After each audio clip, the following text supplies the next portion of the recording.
Dando continuidade ao nosso evento, o 9º painel tem o tema O Agro é o Futuro. Para a composição do dispositivo de honra, convidamos as seguintes autoridades. O presidente do painel, desembargador Cleiton Albuquerque Maranhão.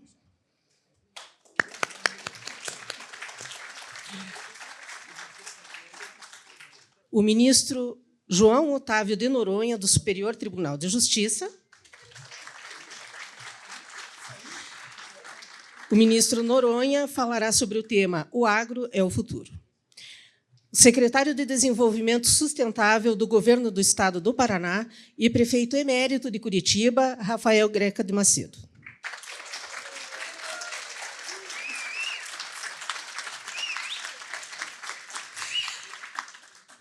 O secretário falará sobre o tema Futuro dos negócios é sustentável. Como o ESG redefine o sucesso corporativo. Para a condução dos trabalhos deste painel, passo a palavra ao presidente, desembargador Cleiton Maranhão. Uma boa tarde, então, a todas e todos. Com imensa satisfação que abrimos esta mesa e apresento aqui, embora seja desnecessário, né, o prefeito, sempre prefeito, Rafael Greca de Macedo. Foi ministro de Turismo, Cultura, prefeito 3 vezes, quase 4, né, prefeito? Atual secretário de Estado. E uma satisfação, prefeito, em nome aqui da comissão organizadora, recebê-lo nesse evento. Também faço aqui uma apresentação inicial ao ministro João Otávio de Noronha, que foi presidente do Superior Tribunal de Justiça, é um dos decanos do STJ hoje, está na Corte Especial e já 25 anos como ministro, se não mais, 23 anos como ministro. Antes disso, o ministro Noronha foi diretor jurídico-geral do Banco do Brasil e tem uma experiência imensa na área do agronegócio no Brasil. Conversávamos, inclusive, né, ministro, sobre sua trajetória no interior de Minas Gerais, onde, lá no início da carreira, já convivia com essas questões do agronegócio, então será uma honra também ouvir Sua Excelência, o nosso querido ministro João Otávio de Noronha. Então, eu, desde logo aqui, sem mais delongas, cumprimentando a todos e pela alegria, ver-se que o Congresso vem sendo um sucesso, que esse é o primeiro de muitos. Então, só mais uma vez aqui, enaltecendo essa parceria da Escola Judicial do Tribunal de Justiça do Estado do Paraná com a Federação das Indústrias. Quero aqui cumprimentar o Marco Guimarães, que é o head do jurídico da FIEP, e também o Consinter Juruá, na pessoa do Júnior, da Francine, sem os quais não seria possível, efetivamente, ter realizado esse belo congresso. Cumprimentando mais uma vez, então, aqui, o Dr. Flávio Pansieri, pela OAB, Dr. Murilo, que eu sou calouro dele da faculdade, palestrou há pouco, doutora Mayra Fonseca, que também estava presidindo na mesa anterior, que é a diretora da ESA OAB Paraná. Enfim, presidente sempre do nosso Tribunal de Justiça, Paulo Vasconcelos. Temos aqui várias autoridades, desembargador José Américo Penteado de Carvalho, meu colega de tribunal. Enfim, quero cumprimentar aqui todos os colegas, advogados, as pessoas que são da área do agro também. E, enfim, ditas essas palavras aqui, eu, desde logo, então, passo a palavra ao nosso prefeito. Eu não consigo chamar ele de secretário, eu chamo sempre de prefeito. Prefeito Rafael Greca de Macedo. Boa tarde. Eminente ministro Noronha, que honra Curitiba com a sua presença nesse evento, o senhor que vem lá de Minas Gerais, a cidade dos Três Corações, para a cidade do nosso coração, que é Curitiba. Querido desembargador Maranhão, queridas e queridos paranaenses aqui reunidos nessa sala e participantes do Congresso. Curitiba concilia 2 vocações. A vocação de ser a capital da Mata Atlântica, porque aqui nasce o Rio Iguaçu, depois da esplêndida Serra do Mar, aonde o Parque Nacional se desenha em verde e azul, depois de um litoral caprichoso e extraordinário, também um centro de preservação da natureza, mas Curitiba concilia essa vocação de ser cidade verde e capital da Mata Atlântica, cidade com 55 parques, cidade com 68 metros quadrados de área verde por habitante, quando a ONU recomenda que bastam 13 metros quadrados de área verde por habitante por uma cidade ser aprazível e sustentável. E nós continuamos a plantar árvores. Eu venho do aeroporto, eu fui a um encontro dos embaixadores da União Europeia e de toda da União Europeia no Espírito Santo. Eles foram visitar o Centro de Produção da Natureza do Sebastião Salgado, lá no Espírito Santo, a convite do embaixador, do governador Casagrande, e eram 15 embaixadores, e todos muito centrados na discussão da produção da natureza e de se evitar a destruição das matas, de se evitar o desmatamento, de seguir o bom exemplo desse homem que nos deixou há pouco tempo, o grande fotógrafo Sebastião Salgado, que fez da sua herança uma imensa reserva particular de proteção do patrimônio natural sustentável. Um lugar entre o Espírito Santo e Minas Gerais, onde antes não havia mais nada, as encostas estavam todas já lixiviadas e começando a desabar, e, de repente, nasceu lá uma floresta extraordinária. Bom, por que embaixadores europeus vão fazer visitas como essa? Ou por que tantas vezes nós encontramos resistências, inclusive aqui na FIEP reverbera um apoio, um apelo do Sindicato da Indústria Madeireira, também do Sindicato do Agronegócio, das cooperativas, da FETAEP, da OCEPAR e da FETAEP, OCEPAR, e da própria FIEP, com relação a iminentes sanções que o Parlamento Europeu fará, inclusive aos produtos paranaenses, com um horizonte de sanção imediata já em dezembro para os grandes comerciantes, para os grandes negócios, e depois, em junho, julho, para os pequenos e médios negócios. Pode ser que isso também não dê em nada, porque ontem, conversando com a embaixadora Marianne Schwengraf, que é a representante da Europa no Brasil, Sua Excelência me disse que, na presidência do Brasil, do presidente Lula, em novembro, no Mercosul, vai se fazer o acordo tanto da Itália como da França com o Mercosul. E daí pode ser que se defina, então, um outro modus vivendi. Mas, em todo caso, no âmbito do Parlamento Europeu, isso existe, suscitado por deputados verdes, que são pessoas ignorantes, que nunca imaginaram uma cidade como Curitiba do lado de baixo do Equador, que nunca perceberam que no trópico paranaense existe uma outra Londres, ou uma nova Londres, chamada Londrina, e que também no trópico paranaense existe uma metrópole da qualidade de vida da nossa Maringá, ou existe uma cidade da capacidade e da competência técnica e comercial de Cascavel ou de Guarapuava. Então, um pouco é ignorância, mas nós temos que falar bem do nosso território e afirmar que o Paraná é um estado que não tem medo de enfrentar desafios para se tornar sustentável.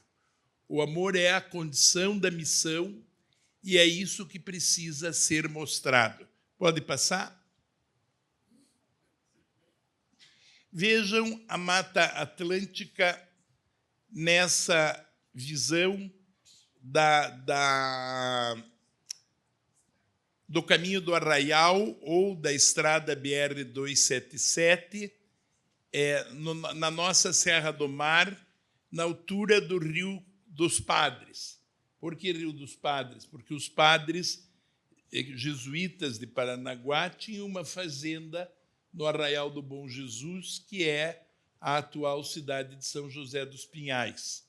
E os padres subiam a serra para vir catar pinhões, comer pinhões, pregar missões, e um deles chegou a fazer um relato magnífico, dizendo que quando sopra o vento do outono, que é o vento bugio, os pinhões começam a cair.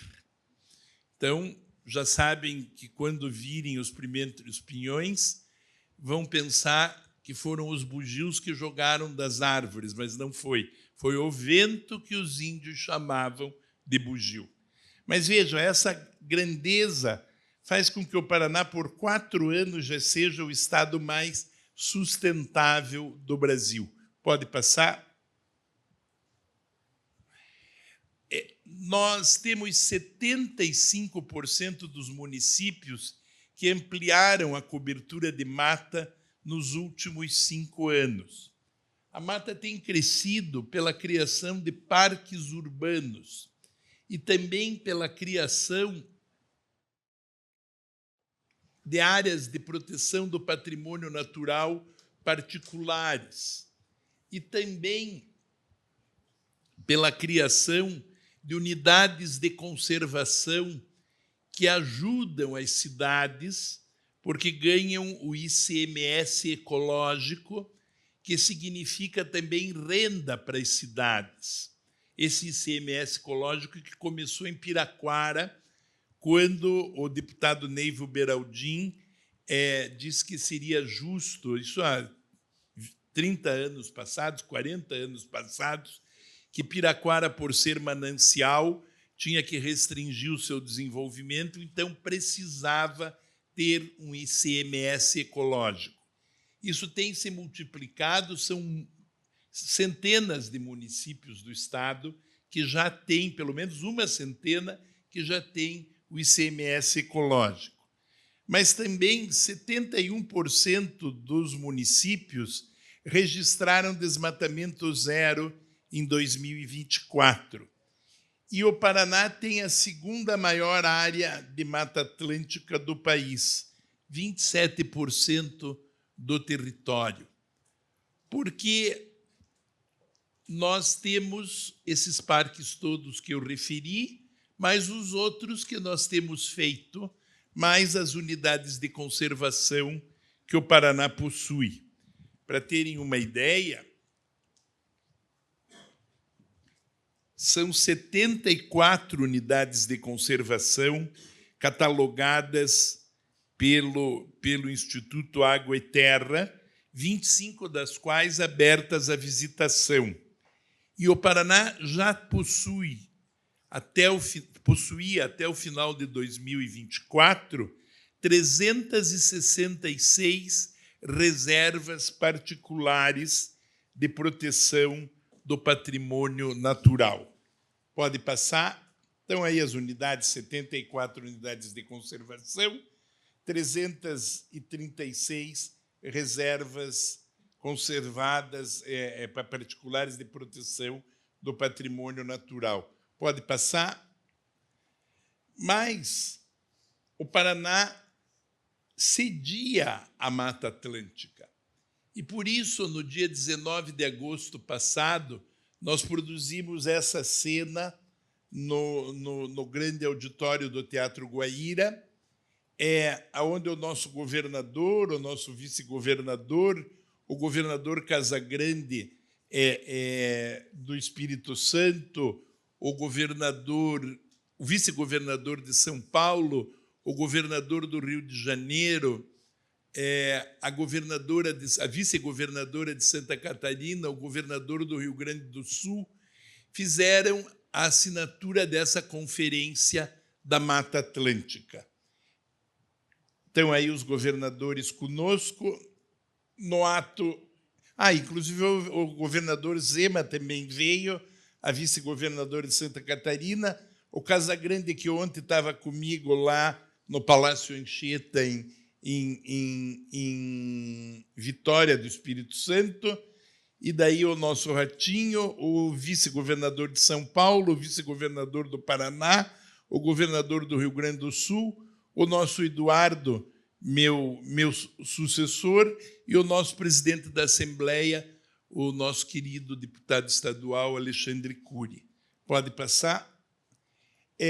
Nessa conferência, nós destacamos essa senhora, a professora Mariângela Hungria da Cunha, engenheira agrônoma da Embrapa, pesquisadora e professora da Universidade Estadual de Londrina. Essa mulher, cientista, professora a vida toda, dedicada somente à ciência, inventou um adubo, um biofertilizante, um adubo verde, um fertilizante que não precisa mais ser químico, que não precisa mais envenenar, um fertilizante completamente ESG, que é o tema do seminário, E de meio ambiente, environment, S de sustainability, sustentabilidade, e G de governança. Já é possível colocar adubo orgânico nas lavouras. E essa senhora deve ganhar muito dinheiro, porque ela tem a patente e ela vai, agora, no mês de outubro, receber lá em Nebraska, nos Estados Unidos, o que se chama o Prêmio Nobel de Agricultura do Mundo. E veja, isso nasceu de um esforço em favor do Paraná. No dia da sustentabilidade, eu estava usando um botão de gravata com uma abelha. Estão vendo ali?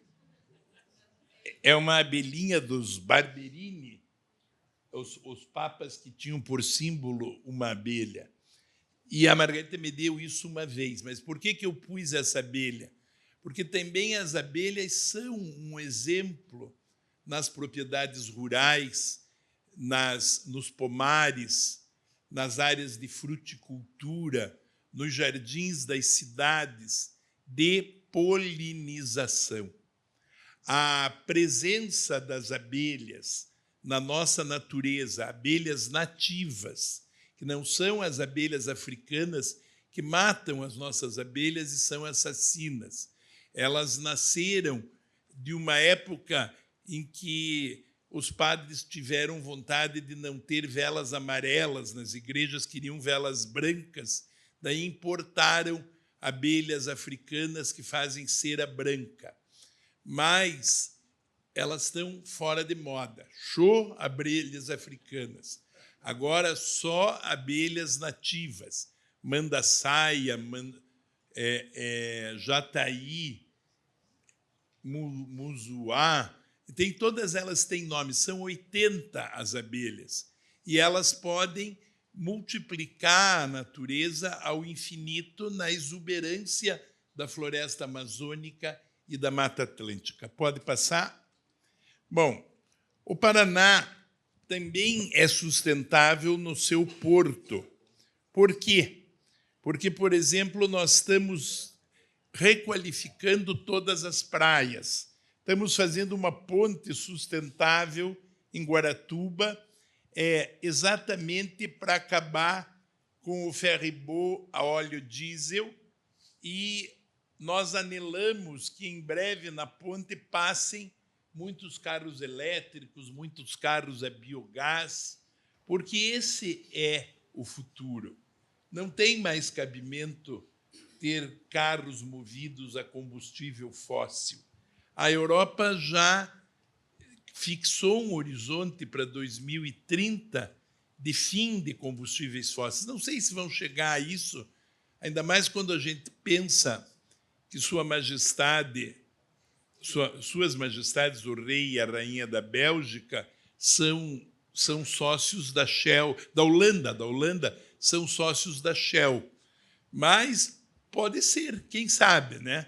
Ou, como se diria em árabe, inshallah. Bom,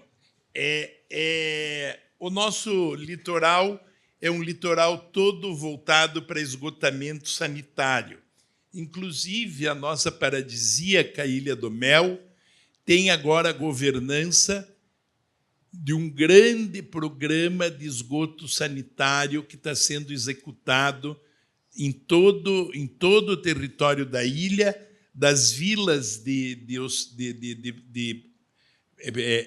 catadores de ostras e comunidades tradicionais, até os balneários de população mais urbana ou mais burguesa, se for assim dizer, de casas de veraneio.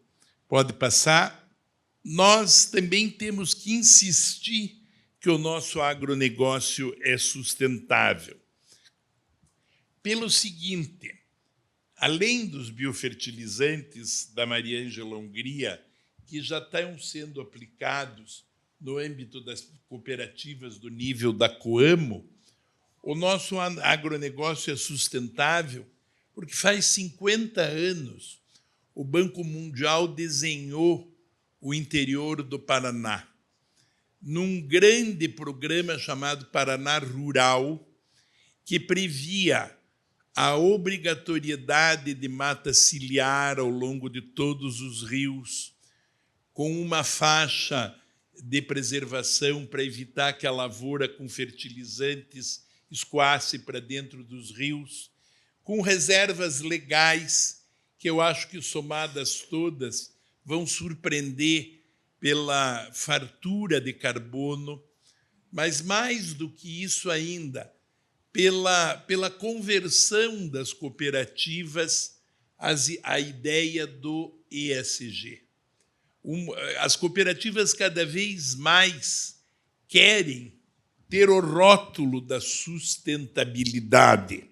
Interessa aos produtores entrar nessa linha. E por que interessa entrar nessa linha? Porque o rótulo verde, a governança verde, é que nos dará a condição de termos selos internacionais que permitam o acesso a todos os mercados sem nenhuma restrição. Foi isso que eu fui dizer ontem aos embaixadores europeus lá no Palácio Anchieta, em Vitória. E eu já quero comunicar à FIEP, ao sistema dos empresários reunidos, da OCEPAR, da FAEP, da FETAEP, que nós podemos convocar, fazer uma reunião para irmos até a Embaixada da União Europeia em Brasília ou convidarmos a embaixadora a que faça o favor de vir até Curitiba para nós apresentarmos o nosso memorial, que está muito bem escrito, da sustentabilidade do agronegócio do Paraná. São 227 cooperativas em operação. Das 10 maiores cooperativas, 7 são paranaenses.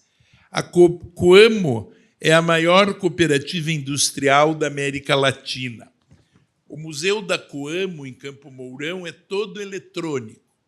E lá tem um mapa-mundi. Você aperta assim, quanto que a Coamo exporta para o porto de Shenzhen, na China.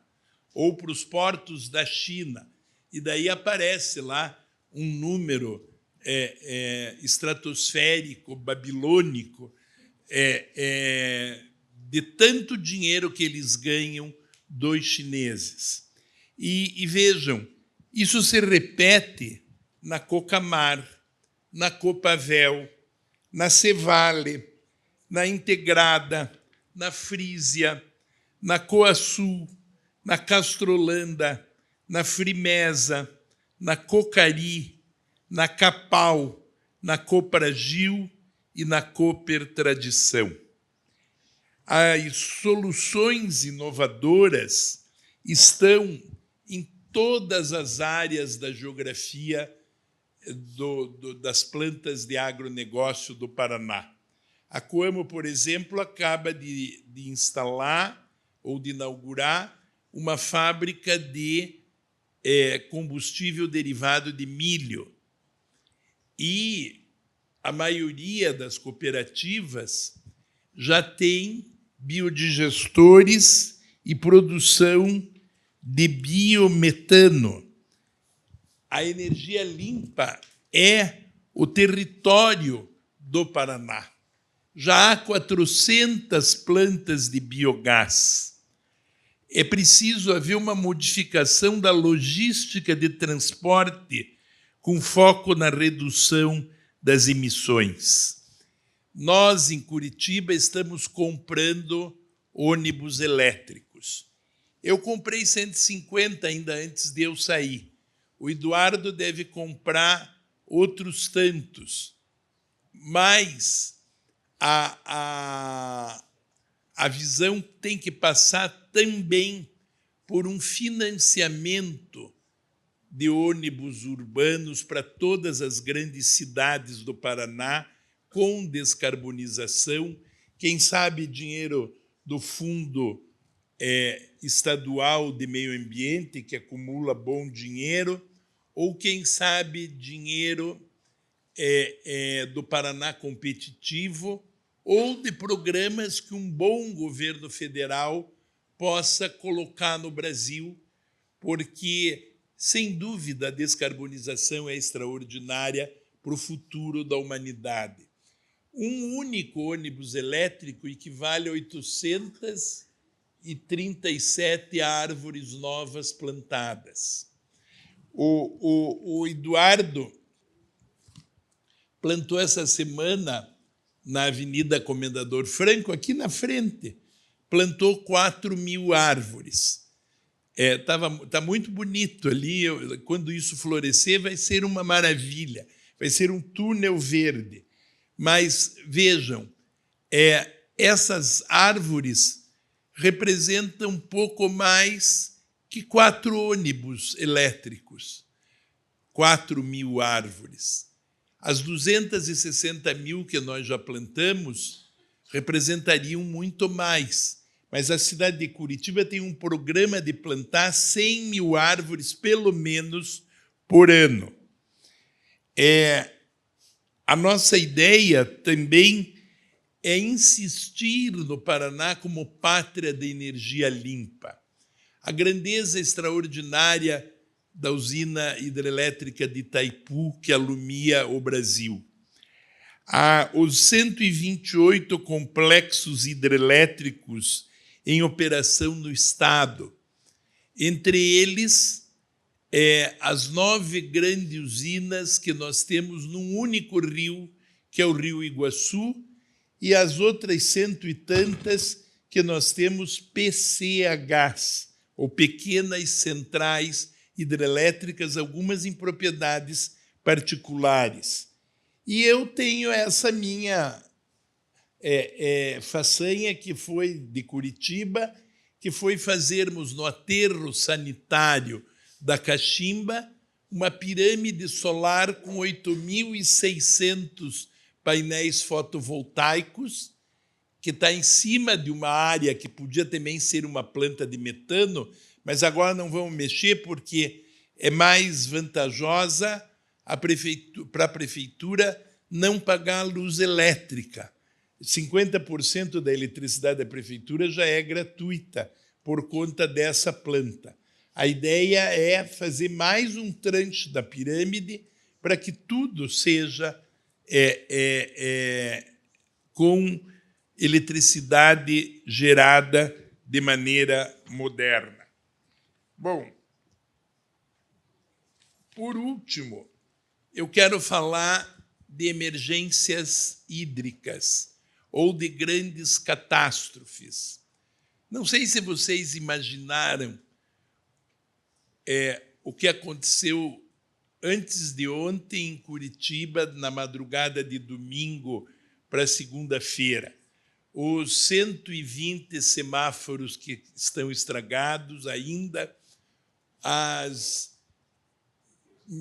foi 500 mil de árvores que caíram por conta de um vendaval, os efeitos da tempestade em São Paulo, a internet bomba com a ideia, a imagem de um apartamento elegante de São Paulo, cujos vidros estouraram com a força do vento e as pessoas quase saíram carregadas para fora da planta onde estavam. Isso não é incomum, isso já acontecia, mas era mais raro. Nos anos 50 para 60, as janelas do apartamento do meu sogro, Francisco Sansone, onde estava bordando a minha sogra, Dona Margarita, e a mãe dela, Dona Paquita, voaram num edifício construído pelo Farid Sururgi, no 12º andar do edifício Amazonas, com a face leste para a Catedral de Curitiba, ali do lado do Hotel Bourbon. Naquele mesmo dia, voou a lona do Circo Querolo, que ficava na Praça Rui Barbosa. Mas, veja, foi um evento catastrófico há 60 anos atrás. Agora nós temos uma tempestade dessas, pelo menos uma por verão, quando não são 10 por verão. Então, os eventos climáticos estão acontecendo, de maneira que é completamente ensandecida a afirmação de Mr. Trump de dizer que o aquecimento global é uma invenção de quem não quer que os países tenham indústria. É evidente que existe um aquecimento global e são evidentes os efeitos que a natureza está demonstrando. Ontem os jornais falavam de 7 dos 275 das 275 grandes geleiras da Suécia que no ano passado desapareceram. Então, da Suécia ao Paraná, da Amazônia ao sul extremo do país, da China à Europa. Pode passar? Olha a minha pirâmide solar aí, ela é bonita, vale a pena ver, e os telhados solares da prefeitura no Palácio 29 de Março, nos terminais. Nós estamos avançando cada vez mais em energia solar, mas vamos continuar a prestigiar a energia hidrelétrica. Pode passar? Mas nós também sonhamos com uma reserva hídrica do futuro, com uma multa da Sanepar, eminente ministro, que nós temos, de 200 milhões, uma multa feita pelo ICMBio sobre a Sanepar. No passado, nós vamos ampliar esse lago gigantesco paralelamente ao Rio Iguaçu, porque nós sonhamos ter uma reserva de 43 bilhões de litros d'água, porque também pode haver a seca extrema, que nós também temos que dar de beber a essa grande cidade.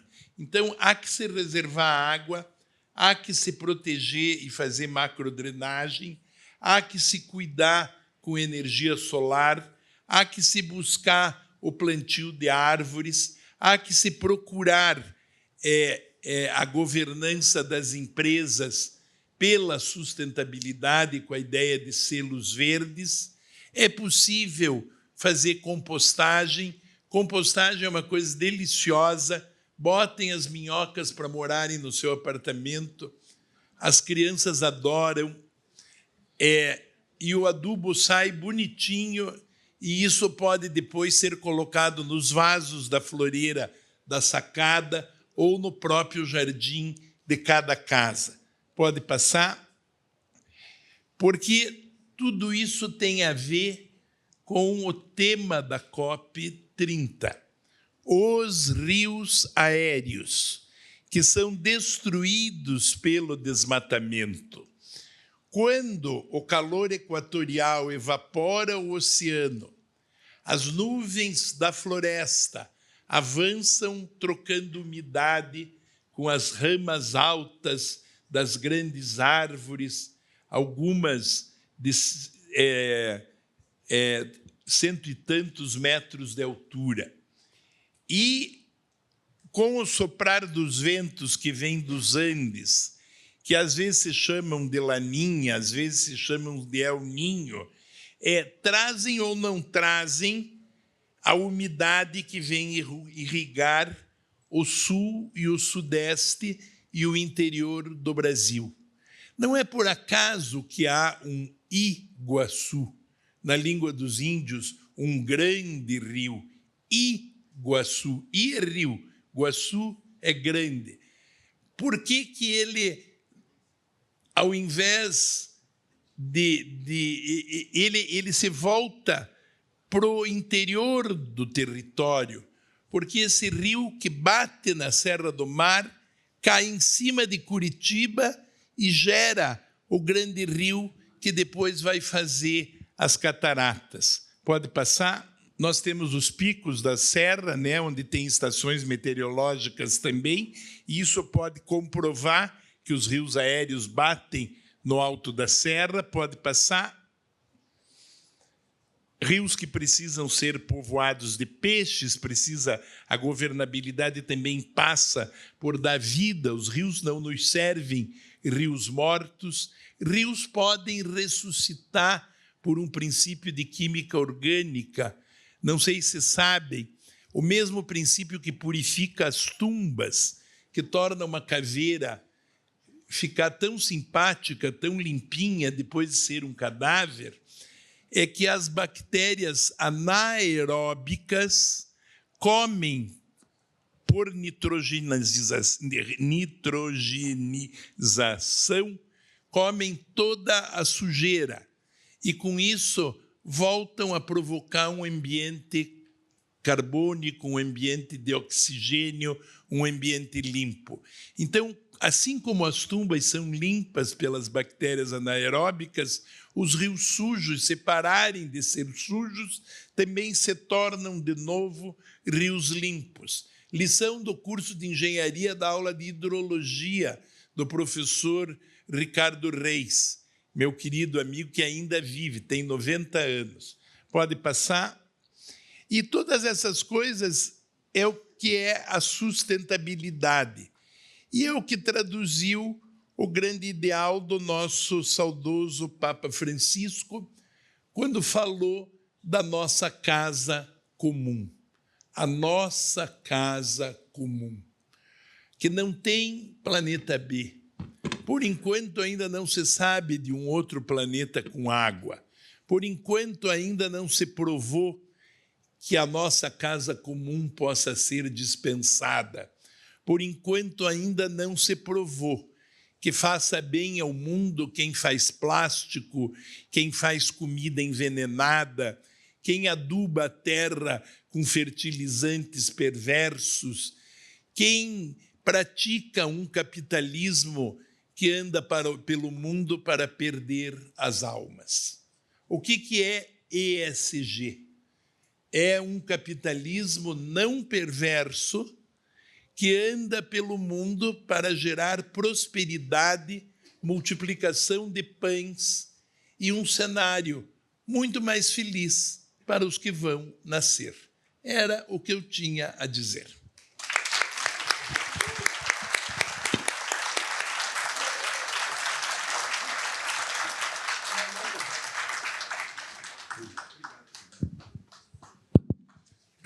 Muito obrigado, prefeito, pela brilhante exposição, como sempre. E, desde logo, então, passamos a palavra ao ministro João Otávio de Noronha.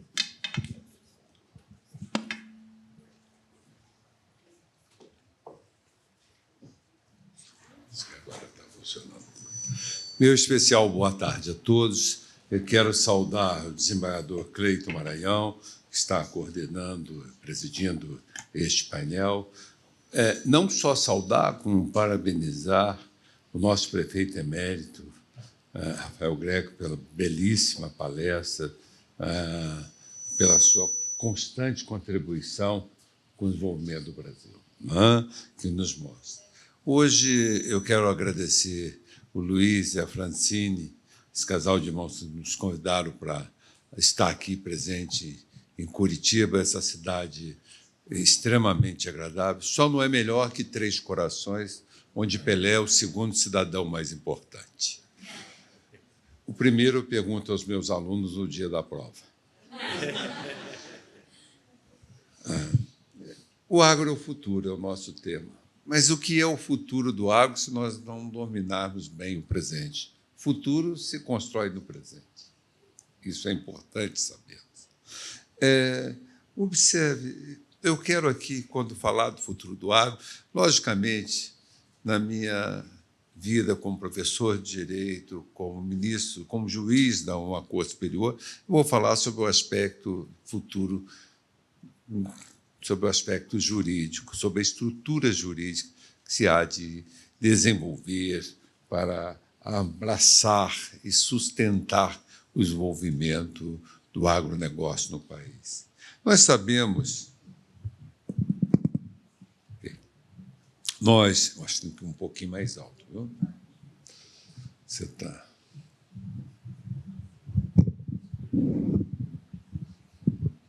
Ok. Nós sabemos que os números estatísticos devem ter sido falados aqui a semana, dos 3 dias, exaustivamente, mas temos algumas divergências pequenas, mas 25% do PIB brasileiro é constituído pelo agro. Das exportações brasileiras, 36% a 40% decorre da atividade do agronegócio. Precisa algo mais ser destacado para mostrar a importância do agro no desenvolvimento deste país? E quando nós falamos em agro, nós falamos num processo. O agro não é simplesmente, como no passado, o produtor rural. Plantava café, colhia café, plantava milho, vendia o milho. É um processo que congrega várias etapas, várias dinâmicas. Um processo que envolve transporte. Olhe bem, a gente, quando pensa no agro, nós temos que olhar a amplitude dele. Para plantar, precisa de adubo, que ora é importado, ora é do Brasil, ora é produzido no Brasil. Nós precisamos do transporte, nós precisamos de máquinas. O agro desenvolvendo tecnologicamente, o agro produzindo emprego na indústria. Nós precisamos transportar toda a produção, nós precisamos de uma cadeia que pega o produto, coloca no porto para chegar na China. O agro é um complexo de atividades, não é mais simplesmente o antigo produtor rural. Eu falo do agro com um prazer muito grande. Este ano, eu estava dizendo no almoço, eu estou completando 50 anos que eu tomei posse como funcionário, na época da carteira agrícola do Banco do Brasil, na cidade de Andradas, em Minas Gerais. E, naquele tempo, eu fui trabalhar no banco, minha missão era contratar empréstimos rurais. Desde a tomada da proposta, a elaboração do contrato, das cédulas de crédito rural naquela época. Depois fui até fiscal da carteira agrícola, corria as fazendas, financiávamos, ia medir as áreas plantadas, o produto colhido. Então, e sou do sul de Minas, de Três Corações, que era uma cidade preponderantemente dedicada ao agro, ou, naquela época, à atividade agrícola e pecuária. Pois bem,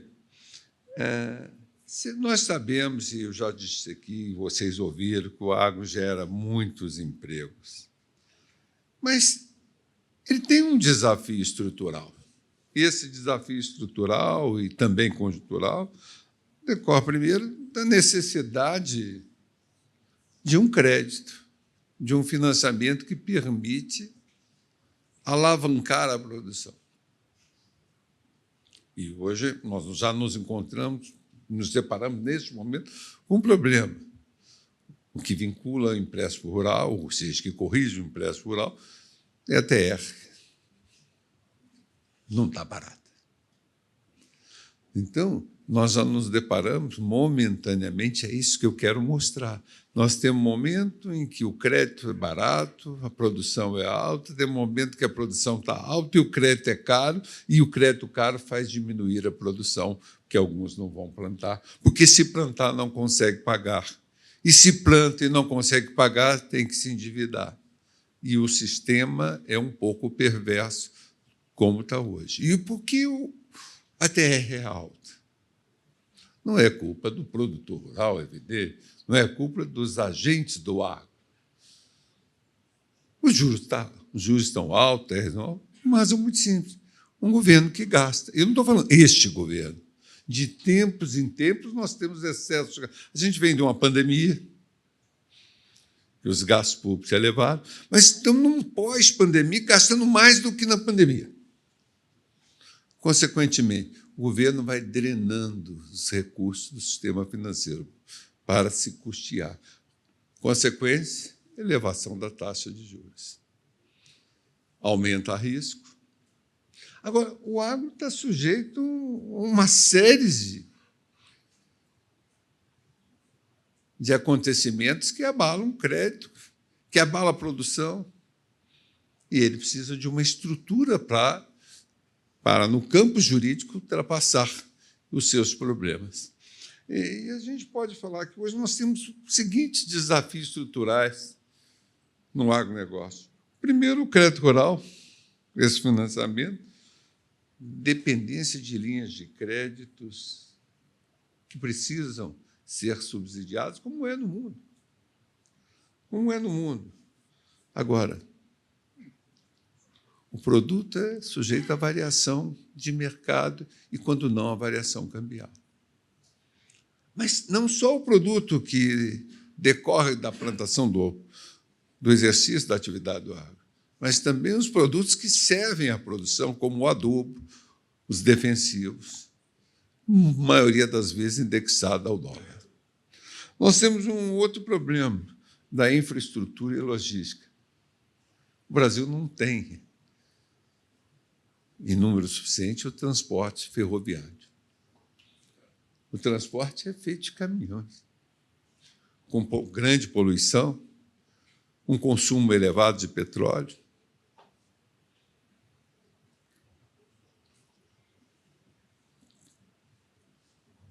Isso tudo tira competitividade. E tira competitividade fazendo com que os empresários do agro tenham um problema de custo, quando não diminuição do seu lucro. E, por favor, não vamos dizer, não, mas está lucrando. Que lucre muito. A mola propulsora do desenvolvimento e da economia, por exemplo, maior do mundo, que é a americana, está sentada no lucro. O que nós não podemos consentir, tolerar, é o lucro abusivo. É o lucro que decorre no monopólio, do oligopólio, mas não o lucro da produção por eficiência, melhoria tecnológica. Esse é muito bom que venha, porque é o lucro que gera novos investimentos, e gerando novos investimentos, maior desenvolvimento. E um desafio para o agro, inegavelmente, é a questão da sustentabilidade do clima. A sustentabilidade decorre da necessidade de conciliar a produtividade com preservação ambiental e, lógico, uma adaptação às mudanças climáticas. Bom, mas o agro tem previsão, ou seja, a atividade do agro tem previsão constitucional, no artigo 187. Então, nós temos um marco legal do agro. Esse marco legal, ou melhor, um marco regulatório, na linguagem mais moderna, ele precisa existir para traduzir segurança jurídica. Segurança jurídica de quem empresta, de quem toma o empréstimo, de quem planta. E eu digo que o Brasil, nós temos um problema que a gente precisa resolver. O problema do Brasil, muitas vezes, está no passado que contamina o futuro. Eu nunca vi um país onde, de prazos prescricionais primeiro, tão longos, que os impactos do passado comprometem o futuro. Foi diferença de índice de fundo de garantias, diferenças do passado, de índices econômicos, processo que surpreende na realidade. Olha a privatização no Brasil, como foi feita. Que dificuldade de privatizar foi a Vale do Rio Doce. Que dificuldade de privatizar determinadas usinas. E, com surpresa, não ficamos, que depois de privatizado, aparecem ações decorrentes de uma indústria de advocacia, cobrando diferenças, mais diferenças, que não constaram do preço do edital da alienação. Custos não ocultos. Ou seja, a surpresa do Brasil nunca está no futuro, mas está no passado. O passado que é trazido ao presente por inovações judiciais. Bom, quando eu falo, e aqui a gente começa a entrar bem na minha área, quando nós falamos do marco regulatório, no artigo 187 da Constituição Federal, que busca estimular a produção e proteger o produtor rural, nós temos que também ter instrumentos que viabilizem os insucessos ocasionais do agro. E aí nós podemos falar na recuperação de empresas. A recuperação de empresas. A recuperação de empresa se aplica ao produtor rural, se aplica, melhor dizendo, a quem exerce atividade organizada no ramo do agronegócio. Essa foi uma grande discussão que travou-se no Superior Tribunal de Justiça. Lógico, se tratava-se de uma empresa organizada sob a forma de empresa societária, com registro no comércio há mais de 2 anos, na junta comercial por mais de 2 anos, negavelmente se assegurava os benefícios da recuperação de empresa, ou, melhor, a aplicação da lei de recuperação de empresa a esse tipo societário. Vocês falam, o que tem a ver o registro? O registro dá previsibilidade ao credor. Eu vou emprestar, sei que essa empresa está sujeita à recuperação, coloca em risco. Então, eu tenho que me acautelar nas garantias, eu tenho que minimizar risco, imunizar riscos.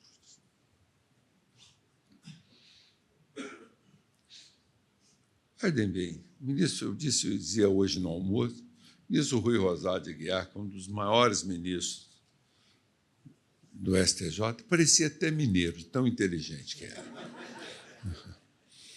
O ministro Rui Rosado, ele dizia, dinheiro que empresta fácil tem que se cobrar fácil. E é verdade. Quando as pessoas comemoram, então, o tribunal tirou esses ganhos do banco, ou mandou o banco ressarcir questões que não estavam pactuadas. Na realidade, esses acontecimentos, saibam, senhores, eu fui diretor jurídico do Banco do Brasil por 10 anos, e toda terça-feira a gente começava a reunião de diretoria para definir o preço do dinheiro. O preço do dinheiro é a taxa de juros. Como está a taxa? Temos que mexer, temos que abaixar, temos que suspender. E, costumeiramente, aqui no Brasil, se aumentou. porque o risco havia aumentado. O que aconteceu no Superior Tribunal de Justiça? O que aconteceu no Supremo? Como é que está decidindo o Tribunal do Rio Grande do Sul? Não, estamos mandando a revisão todos os contratos, cortando uma série de taxas. Então, vamos tirar dinheiro de lá. E os juros? O risco aumentou, tem que aumentar. E aí vocês falam, mas por quê? Porque o banco não empresta dinheiro que é dele. O banco empresta o seu dinheiro. O dinheiro nosso, o nosso salário, o dinheiro do produtor, o dinheiro que está depositado. E ele tem que trazer de volta esse dinheiro para devolver. Mas os bancos estão muito ricos. Mas estão muito ricos porque ele exerce uma atividade que é para ganhar dinheiro. Se ele sofrer prejuízo, ele não vai quebrar. E quebrando, vai acontecer o que aconteceu com muitos bancos aí. Muitos poupadores levaram prejuízo. Então, observe bem, essa necessidade de equalizar taxas de juros é, no fundo, uma garantia ao sistema econômico, de preservar a liquidez do sistema. Isso é importante. Mas aí volto especificamente no que eu estava falando, na questão da aplicação da norma da recuperação de empresas, da lei de recuperação, ao agro. O STJ, depois de muita discussão, assentou que se aplica aos produtores rurais que exercem atividade própria do agro, se aplica, sim, às regras da lei de recuperação de empresas, da Lei 11.101. E, mais do que isso, o registro precisa existir, mas não se conta o prazo de 2 anos, como se entendia no passado. Basta ter o registro e depois requerer a recuperação. Bom, eu achei uma graça, porque eu estou conduzindo, estou fora do agro, tomo todos os empréstimos, agora vou lá, registro minha atividade como empresarial e tenho a recuperação. Eu causei uma surpresa ao credor, eu causei uma surpresa ao mercado. Mas é decisão, já está tomada. O que o agro precisa? Se valer da recuperação como um instrumento de reorganização das empresas, é inegável. Quando nós falamos em empresa, e aí que é importante distinguir empresa de empresário, esse marco legal existe para proteger a empresa e não o empresário. Empresa é o exercício da atividade econômica. É inegável que o produtor exerce, quem tem uma fazenda, exerce essa atividade. É inegável, portanto, que a ele há de se definir instrumentos que permitam a sua recuperação econômica. Mas, olhe bem, e aqui também eu gosto de chamar a atenção, recuperação de empresa não se faz só no plano econômico. Aqui está um equívoco. Não, eu agora não vou pagar, eu vou dilatar meus prazos, eu vou parcelar minha dívida. Tudo bem, você vai parcelar, mas como você vai tocar a sua fazenda? Você precisa de dinheiro. Você precisa de dinheiro novo. O produtor precisa se capitalizar. O que inviabiliza a recuperação de empresa, bem examinado, não é um problema só econômico, mas é um problema de liquidez. Ele precisa recuperar o seu fluxo de caixa. E aí que é importante. Dentro da recuperação de empresa, se criou com instrumento, pela reforma da Lei 11.101, que permite trabalhar a liquidez das empresas. Cuidar não só do aspecto econômico, mas também do aspecto financeiro. E aí nós vamos lembrar, queremos lembrar aqui,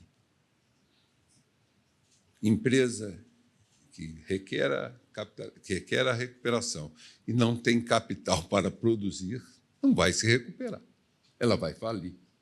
Ela apenas está dilatando o prazo para que a falência seja decretada. Não vai se preservar economicamente, não vai exercer uma função social, como prevê a Constituição, não vai manter emprego, e, ao final, será vendida seus bens, seus ativos, na bacia das almas. Por isso, a importância, e a lei avançou agora nesse sentido, avançou para que a gente entenda que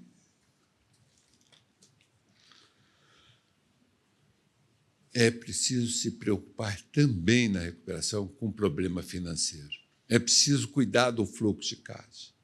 É preciso viabilizar o produtor para que ele possa readquirir adubo, que ele possa contratar mão de obras, que ele possa dar manutenção na sua colheitadeira, para produzir e, com o produto da sua atividade, pagar os credores. Só assim se recupera a empresa. Bom, mas o que a lei fez para melhorar a fluidez dos recursos de uma empresa em recuperação?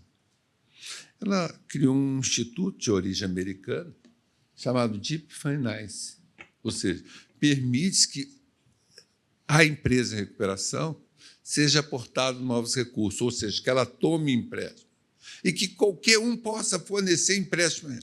Mas quem, eu pergunto, senhores, de sã consciência, vai emprestar dinheiro a uma empresa que está nessa situação? Quem é profissional do ramo e sabe avaliar risco. Bom, mas e aqui o cuidado que a lei tomou? O mesmo.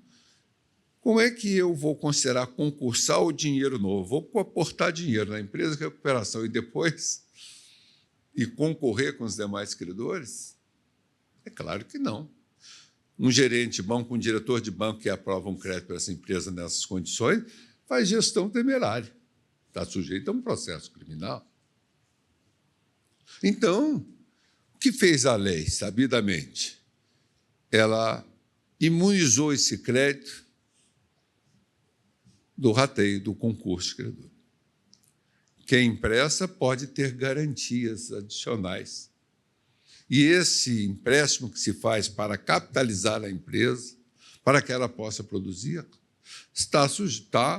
se permite que seja garantido com ativos da própria empresa. Não só da própria empresa, mas também dos sócios de terceiros. Mas foi mais ainda além a lei. A lei permite que até sócios dessa empresa possam, em nome próprio, tirar dos seus recursos dinheiro para financiar a empresa da qual ele participa e recuperar. E ele vem com uma série de vantagens, ou uma série de garantias adicionais. O seu crédito, lógico, precede no recebimento os créditos anteriores que estão participando do concurso ou do rateio. Mas o que é muito importante saber nisso? Esse tipo de empréstimo que se concede, nós chamamos de Deep Finance, débito em processo. Débito em processo, ou seja, devedor em recuperação. Este Deep Finance tem uma grande vantagem. Olha para os senhores verem como a lei foi sábia. O juiz de primeiro grau defere o empréstimo, aliás, autoriza a contratação do empréstimo.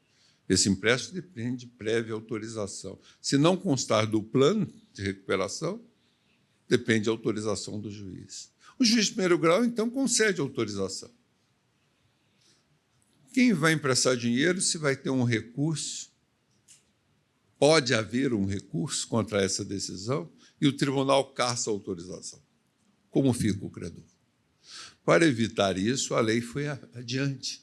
Fez a lei. Olha, o juiz autorizou de primeiro grau, ainda que o tribunal casse, não se libera dinheiro novo. Mas aquilo que já foi feito mediante a autorização do primeiro grau há de ser cumprido com todas as garantias.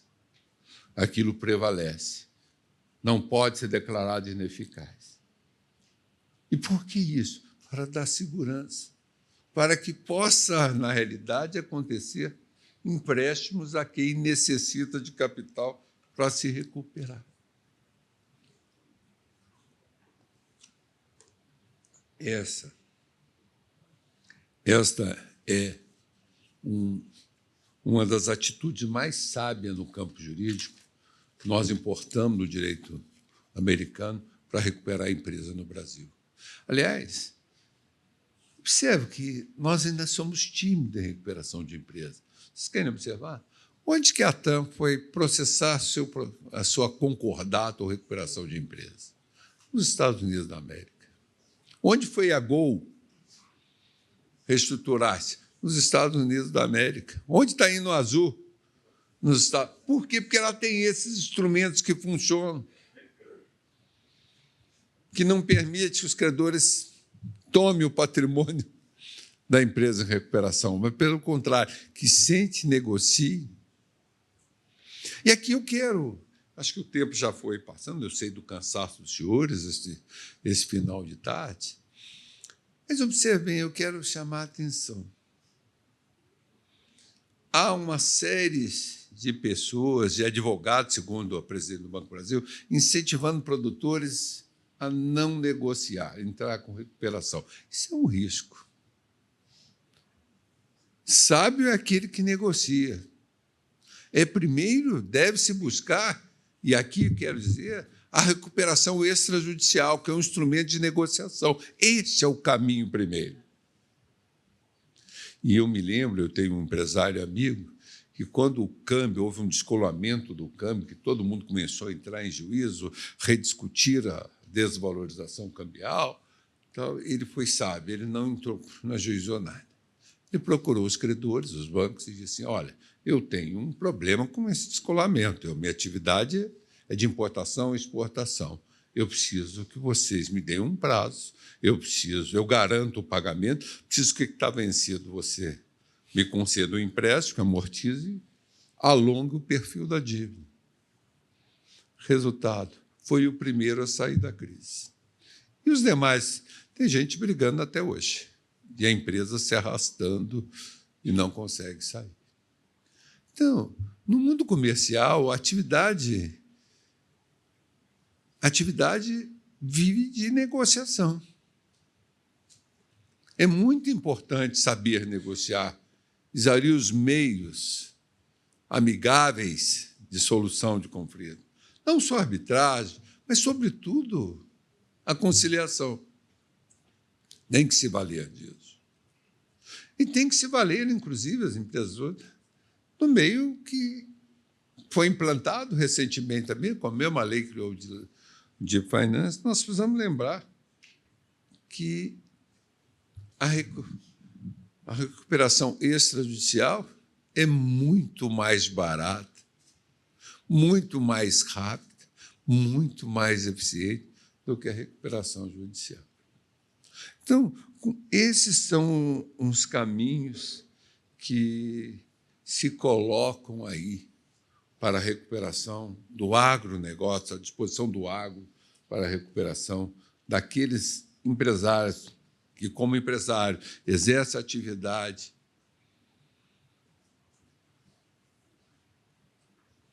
profissional. E eu finalizo por dizer, a política agrícola brasileira precisa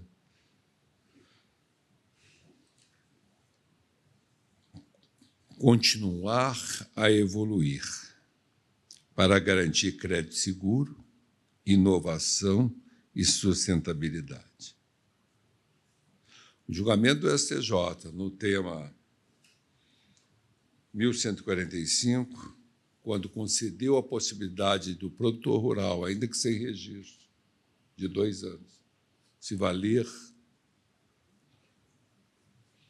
no Instituto da Recuperação de Crédito, se valer das benesses ou da normatividade da Lei 11.101, na realidade, teve como propósito reforçar a função social da empresa, e aqui especificamente da empresa rural.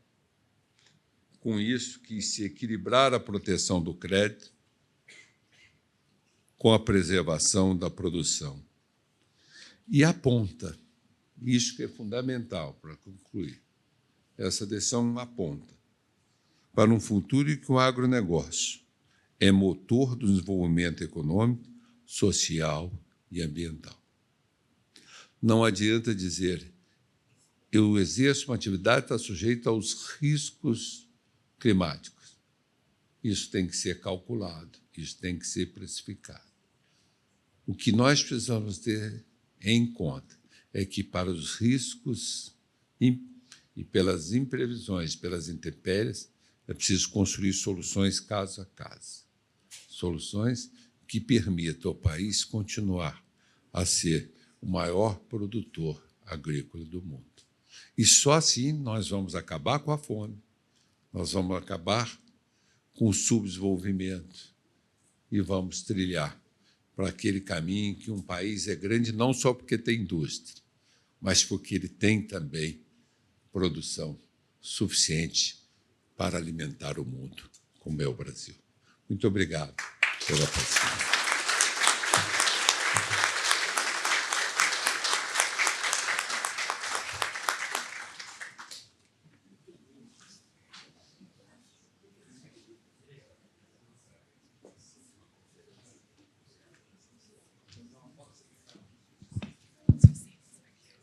Agradecemos à brilhante conferência do ministro Noronha. Vimos aqui nosso querido Rafael Greca falando sobre a ESG e o ministro Noronha falando sobre o futuro do agro.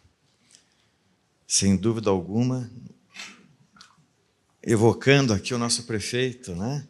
Curitiba, sempre é bom lembrar, né, que significa muita pinha em Tupi-Guarani, Corê e Tuba.